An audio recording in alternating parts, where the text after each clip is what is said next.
What go on, peeps? Ricardo Campbell on the land again. Big farm man, big farm Jamaica. This is your reparations I'm representing.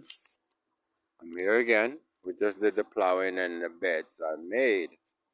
So we're ready to start planting some food, you know.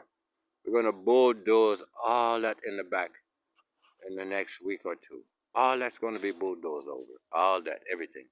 We're doing all kind of planting of food for Jamaica to export to America. Scotch bonnet peppers, ginger, turmeric.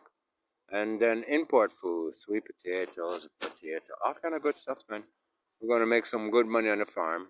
Don't want to do a too long video because I want to put this on TikTok. But I am looking for investors. I'm in Jamaica, Trelawney, Falmouth, Trelawney. The farm is 10 minutes from my house. And I have lot of land.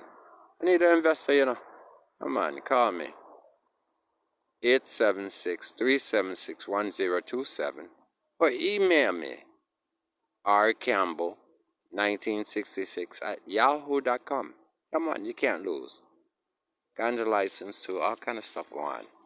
Come on, call me. Professional. Also real estate agent, real estate broker in Jamaica and Florida. Come on.